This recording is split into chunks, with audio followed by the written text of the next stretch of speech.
इस ऐवान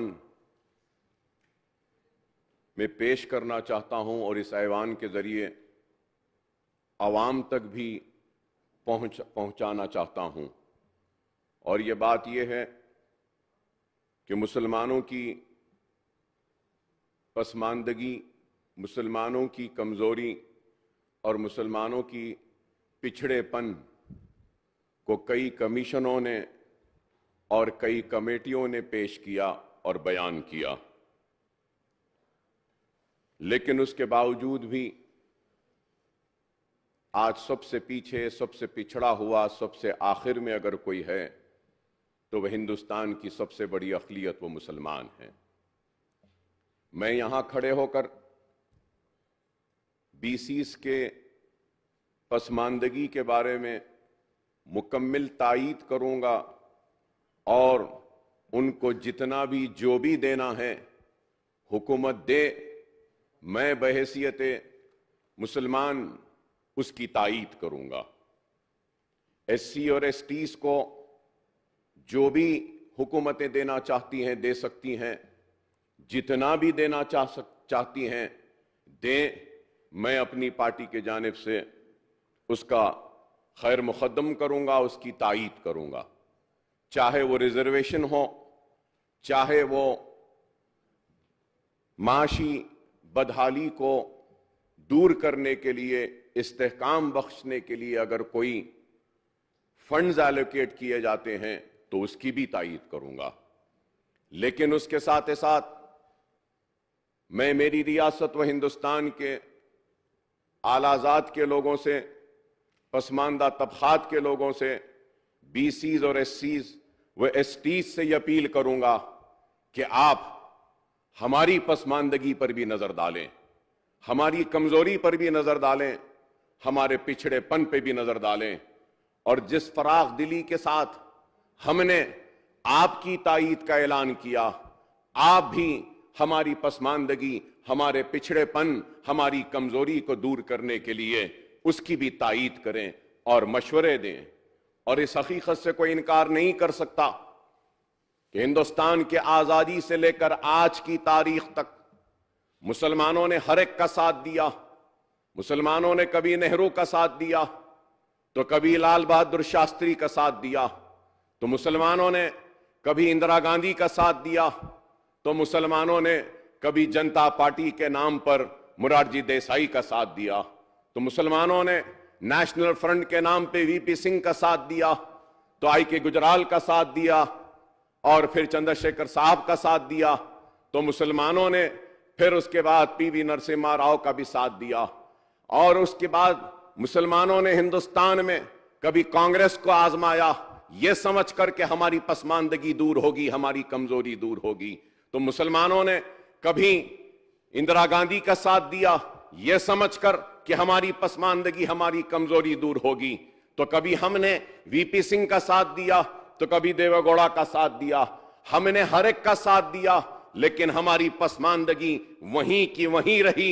हम पिछड़े थे, पिछड़े हैं। लेकिन मैं ये बात जरूर कहूंगा कि अगर ये हिंदुस्तान के मुसलमानों की अक़लियतों की अगर सूरत हाल है, तो रियासत में भी अगर हम देखते हैं तो मुसलमानों ने कांग्रेस का साथ दिया, तो मुसलमानों ने तेलुगु देशम का साथ दिया, तो मुसलमानों ने तेलंगाना के तश्कील के बाद में तेलंगाना राष्ट्र समिति, जो आज भारत राष्ट्र समिति है, इसका साथ दिया।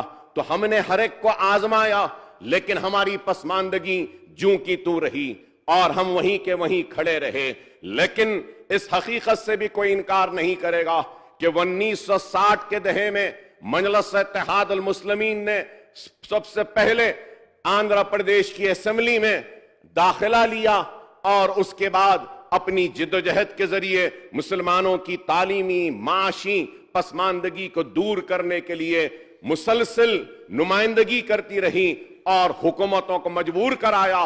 और उसका नतीजा यह हुआ कि आंध्र प्रदेश की रियासत हिंदुस्तान की पहली रियासत बनी जहां पे माइनॉरिटी कमीशन बना, माइनॉरिटी फाइनेंस कॉरपोरेशन बना। तो ये सबसे पहली थी रियासत। और यह भी हकीकत है कि मजलिस-ए-इत्तेहाद अल-मुस्लिमीन की जिद्दोजहद के नतीजे में हिंदुस्तान में सबसे पहले माइनॉरिटी वेलफेयर की मिनिस्ट्री और माइनॉरिटी वेलफेयर डिपार्टमेंट भी कायम हुआ।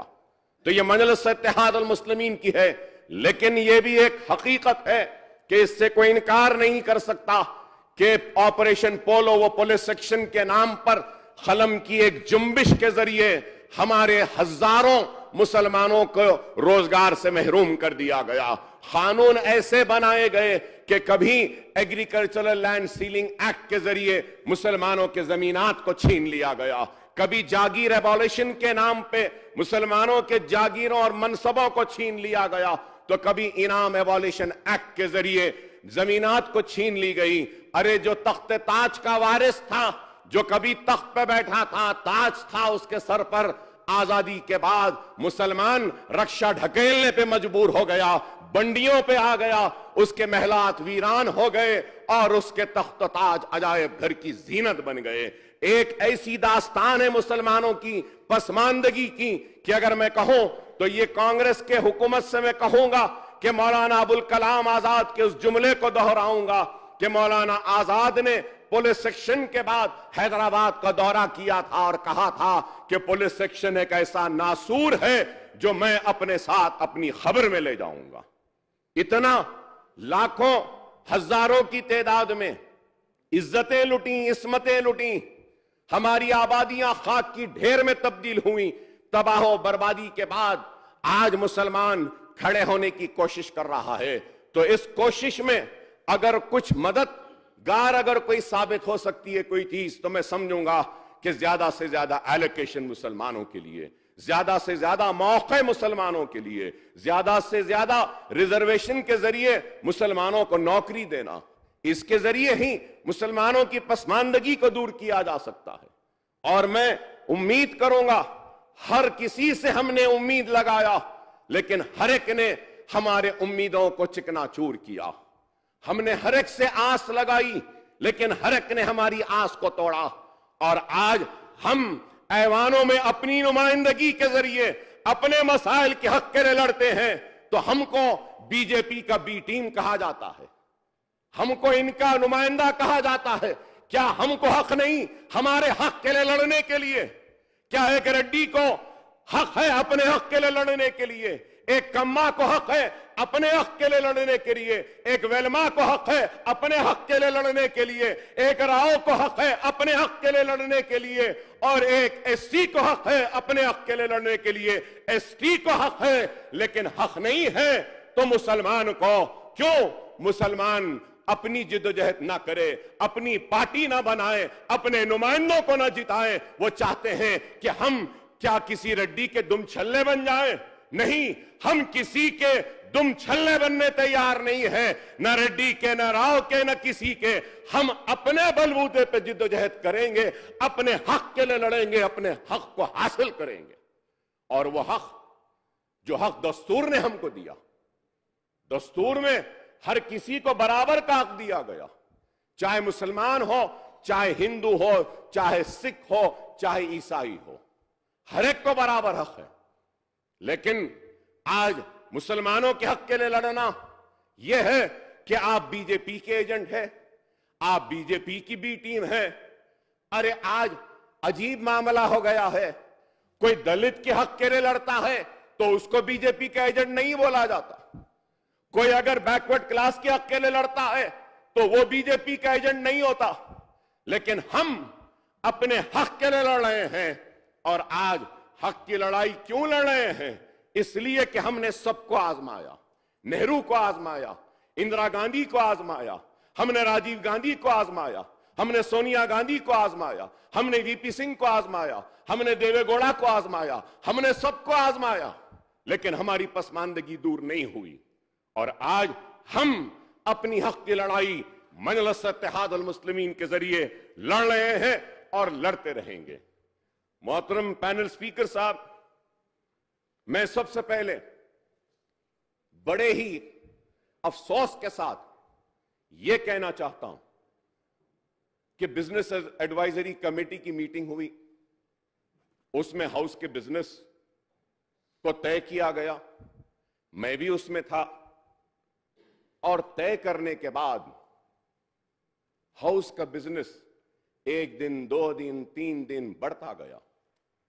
सर, आप रिकॉर्ड्स निकाल कर देखिए, उन रिकॉर्ड्स में कहा गया था कि ये this is the tentative programme, if any extension or any other subjects would be taken up, a BSc would be called. Sir, लेकिन BSc तो बुलाई नहीं गई, बोला भी नहीं गया। अब आज ये रेजोल्यूशन आता है तो honourable panel speaker sir, the papers which were laid on this table says, 3rd Telangana Legislative Assembly, list of business, Friday 16 February 2024, 10 a.m., 7th day of second session. Item number 1, government resolution, short discussion on this irrigation, sir. ठीक है, आप ले लिए, लेकिन BSc क्यों नहीं बुलाते? Political parties के लीडर्स को कॉन्फिडेंस में क्यों नहीं लेते? यह करना चाहिए। मैं आपके जरिए उम्मीद करूंगा कि आइंदा सेशंस में सबके इत्तेफाक के साथ, सबके कॉन्फिडेंस के साथ सेशन की कार्रवाई को हम आगे बढ़ाएं। Sir, going further ahead, sir, there were reports in the media suggesting that the Telangana government would bring a bill in the State Assembly on conduct of the caste survey. It was also reported that the officials from the state were visiting other states to study how they would be